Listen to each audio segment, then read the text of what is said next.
Bismillahirrahmanirrahim, dear students, Assalamu alaikum.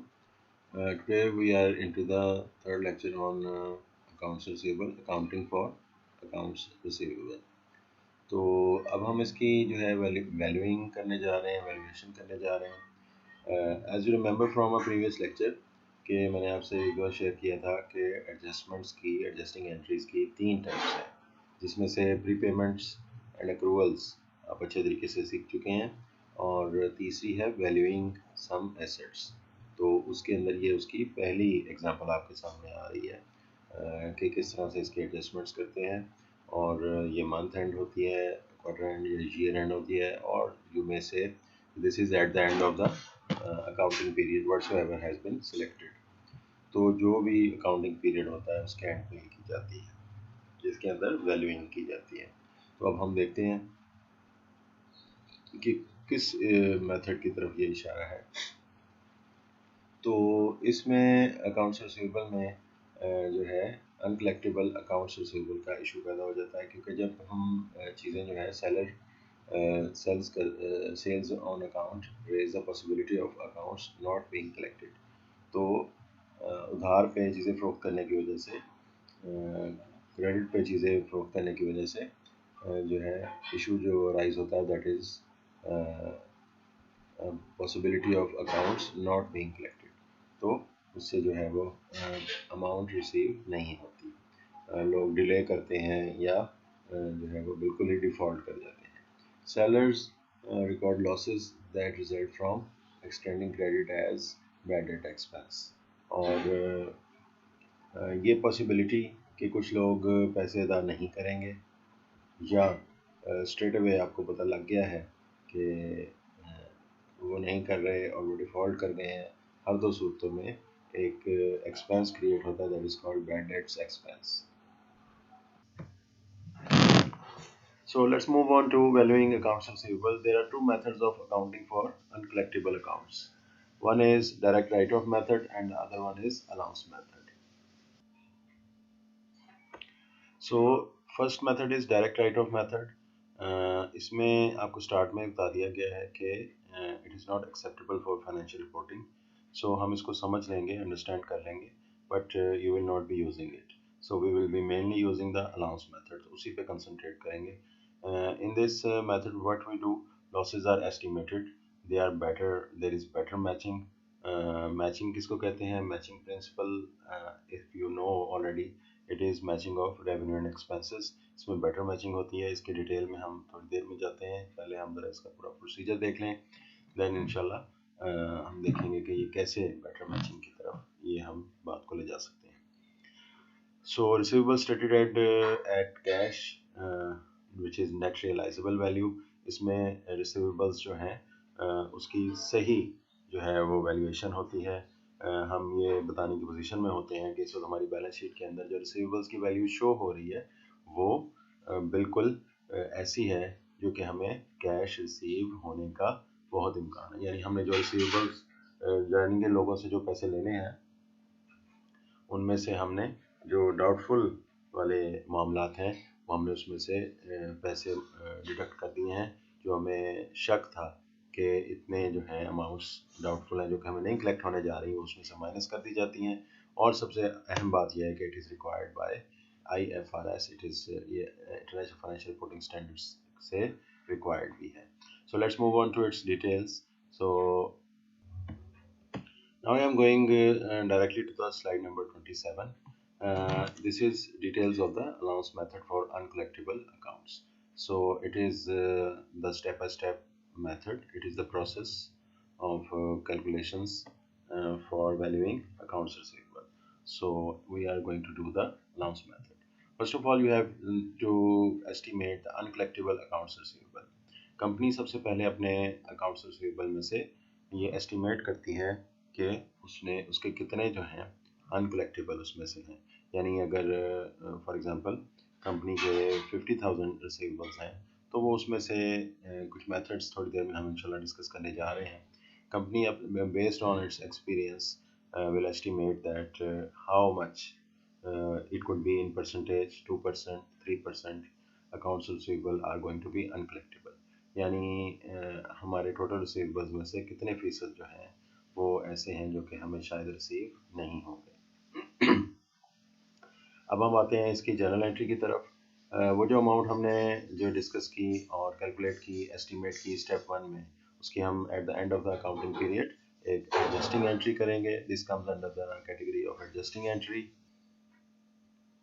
So equal to the amount of the doubtful accounts receivable, uncollectible accounts receivable, ایسی amount جو کہ ہمیں اس میں doubt ہے کہ وہ ہمیں شاید ریسیو نہیں ہوں گی, اس کی ہم ایک جو ہے ایڈجسٹنگ انٹری کریں گے in which we will be debiting bad debts expense and we will be crediting for allowance for doubtful accounts. اور اس کی نیچر کیا ہے؟ bad debts expense جیسے کہ لفظ سے ظاہر ہے, expenses always debited, تو expenses جو ہیں وہ ہمارے انکم اسٹیٹمنٹ کو چارج ہوں گے, پروفٹ اینڈ لاس اکاؤنٹ کو چارج ہوں گے. اور الاؤنس فار ڈاؤٹفل اکاؤنٹس جو ہے اس کی نیچر بریکٹس میں واضح کر دی گئی ہے. It is a contra asset account.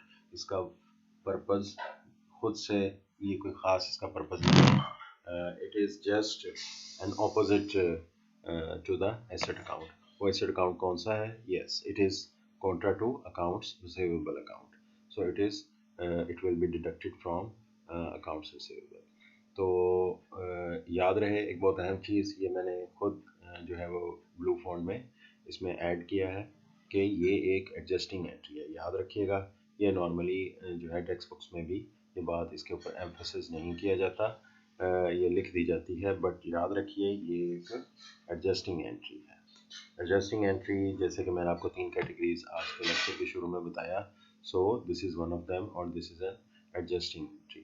اور ایڈجسٹنگ انٹری آپ کو پتہ ہے کہ at the end of the accounting period ہوا کرتی ہے. سو اس سے ریلیٹڈ دوسری کیا انٹری ہوتی ہے؟ دوسری انٹری جو ہے جس وقت ایک خاص ٹائم پیریڈ کا منتھ اینڈ, کوارٹر اینڈ یا ایئر اینڈ ختم ہو جاتا ہے اور پھر نیکسٹ ٹائم پیریڈ سٹارٹ ہو جاتا ہے, اس کے اندر روٹین میں جو ہے وہ معاملات چلتے رہتے ہیں, سیل ہوتی ہیں, ریسیویبلز نئے بنتے ہیں, پیمنٹ ہوتی ہیں. تو لیکن ڈیورنگ دیٹ ٹائم پیریڈ اگر جو ہے کسی وقت یہ کنفرم ہو جائے کہ ایک ریسیویبل جو ہے وہ ہمارا اس وقت واقعی بیڈ ہو گیا ہے, it is confirmed that he is not going to pay us, ہمیں کنفرم ہو گیا ہے کہ وہ ریسیویبل ہمیں پیسے نہیں دے گا, یعنی کہ وہ پیسے ہمارے جو ہے وہ سمجھیں ضائع ہو گئے, یوں سمجھیں کہ ہمارے وہ پیسے خو کھاتا ہو گئے. تو اب ہم اس پہ ایک اور پروسیس کریں گے, اور وہ پروسیس ہوگا کہ ہم اس ریسیویبل کو رائٹ آف کر دیں گے. رائٹ آف کا مطلب کہ اس کو ختم کر دیں گے, کہ جیسے ہم نے اس سے لینے ہی نہیں ہیں, اس ریسیویبل کو اپنی بکس آف اکاؤنٹس میں سے خارج کر دیں گے. اس کی مثال میں آپ کو یہ دے سکتا ہوں کہ ایک سمپل ایگزامپل کہ ایک بزنس ہے اور اس نے ہمارے 5000 روپیز لینے تھے, اور ڈیو ٹو سم ریزنس ان کو اپنا بزنس کلوز کرنا پڑ گیا اور وہ بزنس ختم ہو گیا. اب ہمیں یہ کنفرم ہو چکا ہے, انڈرسٹوڈ ہے, یہ کلیئر ہے کہ وہ پیسے انکلیکٹیبل ہیں, وہ خو کھاتا ہو گئے ہیں, وہ they are not going to be received any more.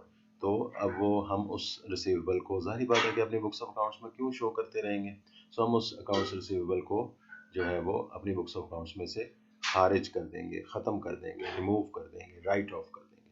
تو رائٹ آف کرنے کے لیے اکاؤنٹس ریسیویبل کو ختم کرنے کے لیے تو decrease in assets is recorded on credit side, تو ہم اکاؤنٹس ریسیویبل کو کریڈٹ کر دیں گے اور ڈیبٹ کریں گے الاؤنس فار ڈاؤٹفل اکاؤنٹس.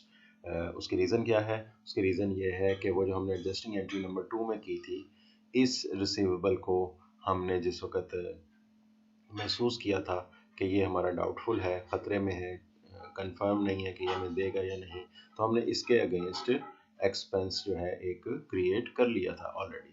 تو ہم چونکہ ایک مرتبہ اس کا ایکسپنس کریٹ کر چکے ہیں تو ہم اور اس کے اگینسٹ الاؤنس جو ہے وہ ہم بنا چکے تھے. تو اب ہم جب ریسیویبلس کو ہی ختم کر رہے ہیں تو اس کے اگینسٹ والے الاؤنس کو بھی ہم ریڈیوس کر دیں گے اور اس کو ڈیبٹ کر دیں گے. سو اس انٹری کے نتیجے میں allowance for doubtful accounts debit ہو جائیں گے اور وہ والا اکاؤنٹ ریسیویبل کریڈٹ ہو جائے گا, اور اس طریقے سے وہ ریسیویبل ختم ہو جائے گا ہماری بکس آف اکاؤنٹس میں سے.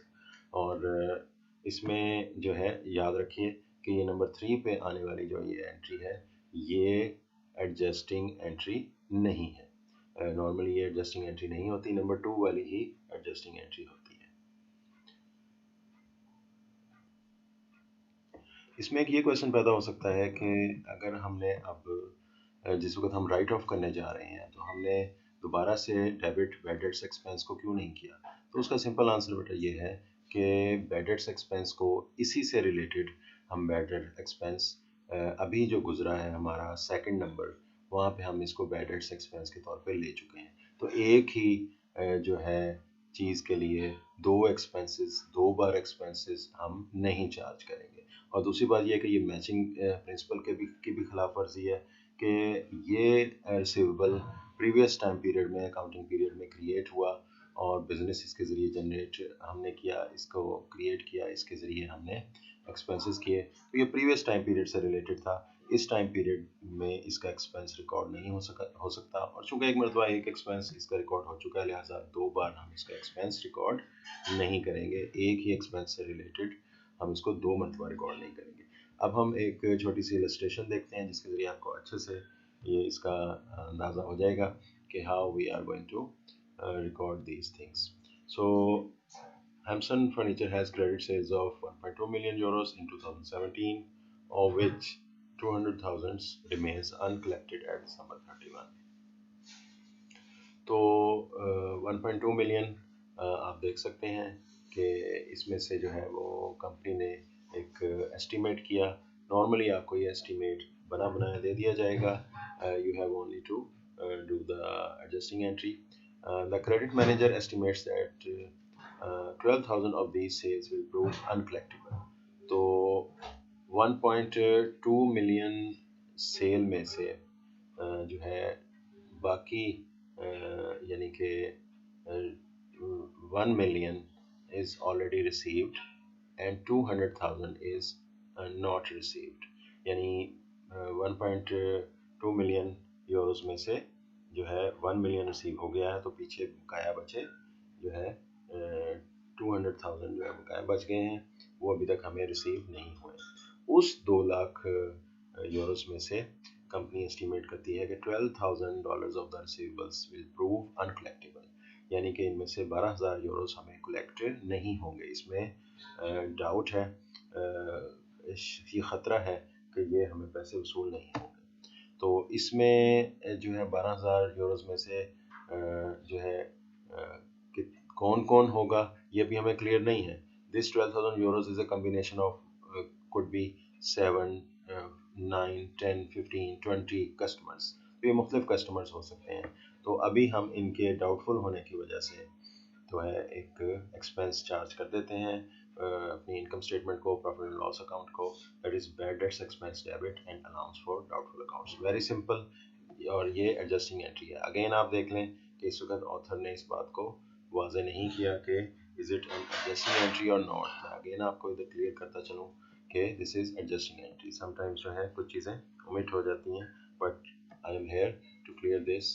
तो ये बहुत आसान सा काम है। दिसंबर 31 को ये एडजस्टिंग एंट्री कंप्लीट किया आपने, और आपको पता है बहुत अहम बात अब करने जा रहा हूँ कि एडजस्टिंग एंट्री के बाद अपने जहन में विजुअलाइज करें क्या बनता है।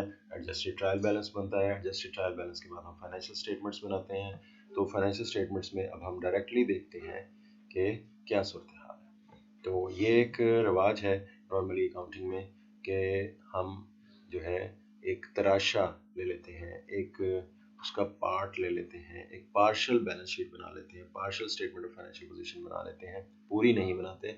पार्शियल बनाने का मकसद क्या है कि हम जो है उस एक अकाउंट्स रिसीवेबल के एसेट को वाज़े तौर पे हम शो कर सकें।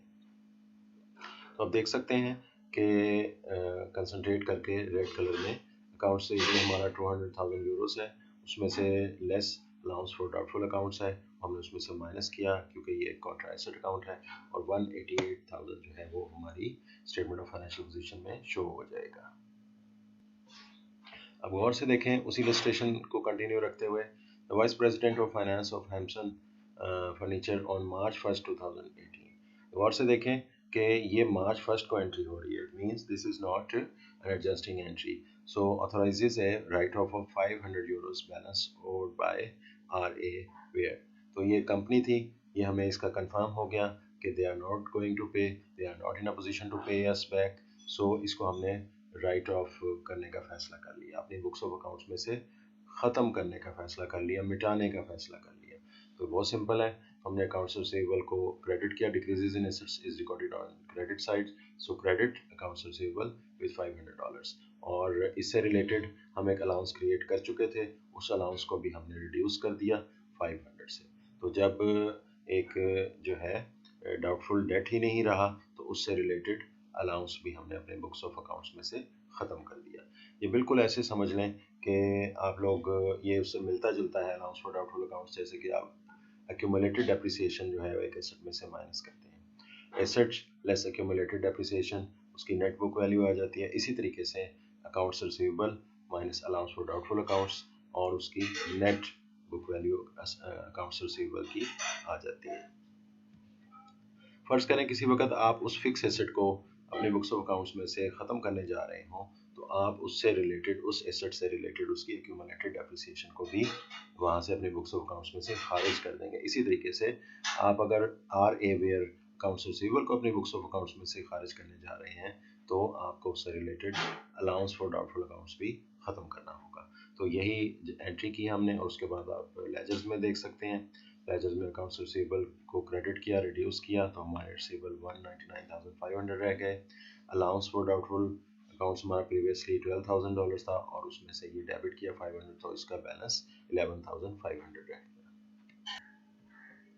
इसमें एक चीज़ छोटी सी आपकी मालूमात के लिए, बहुत अच्छा सा तज्जिया ये नीचे एक बॉक्स में बनाया हुआ है, तो इसको ज़रा गौर से देखें। तो इस तज़िये में देखें कि हर दो सूरतों में उस जो है डाउटफुल डेट के राइट ऑफ करने से पहले और राइट ऑफ करने के बाद, हर दो सूरतों में हमारा कैश रियलाइजेबल वैल्यू, यानी कि अकाउंट रिसीवेबल की जो नेट रियलाइजेबल वैल्यू है, जो कि हमें कैश उसके बदले में मिलेगा, हर दो सूरतों में बराबर ही है। उसकी रीज़न क्या है कि पहली सिचुएशन में वो जो अमाउंट थी वो अलाउंस के अंदर शामिल थी, उसके 500, और इस वजह से एक तरह से हमें उसका डाउट था कि वो हमें नहीं मिलने जा रहे हैं। और दूसरी सिचुएशन में हमें उसका कंफर्म हो गया, तो हमने अपने अलाउंस में से उसको निकाल दिया, और हमारे रिसीवेबल जो हैं 188,000 के 188,000 ही हर दो सूरतों में रहे। अलाउंस का मतलब यही है कि यानी डाउटफुल डेट्स जो हैं उसमें से हमने माइनस करने हैं, रिसीवेबल में से जो है वो माइनस करना है। एक बड़ी दिलचस्प सूरत हाल समटाइम्स ये पैदा हो जाती है कि मिसाल के तौर पे प्रीवियस स्लाइड में जो हमने पढ़ा कि आर ए वेयर, जो कि हमने उसे अपनी बुक्स ऑफ अकाउंट्स में से राइट ऑफ कर दिया था, अचानक से जो है वो आते हैं और कहते हैं कि जी ये लें आपके पैसे, वो पैसे पे कर देते हैं। तो इसका मतलब है कि he is no longer our defaulter.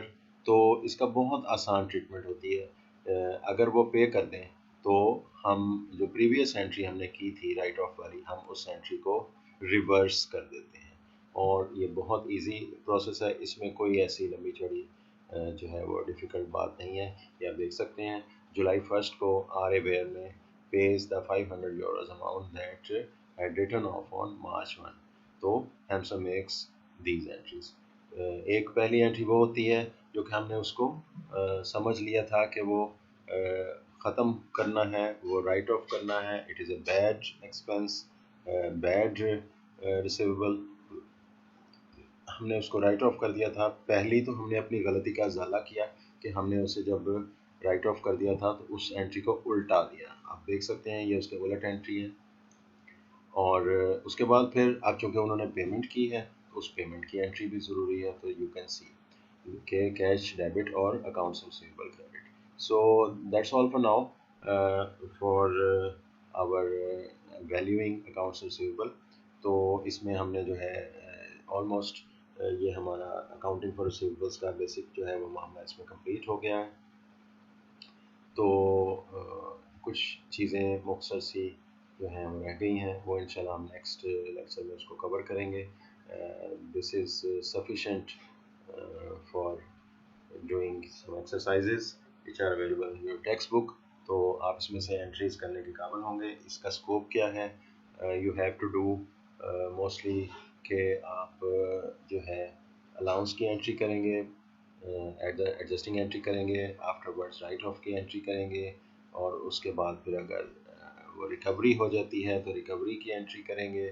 تو یہ اس کا اسکوپ ہے. سو انشاءاللہ ملیں گے نیکسٹ لیکچر.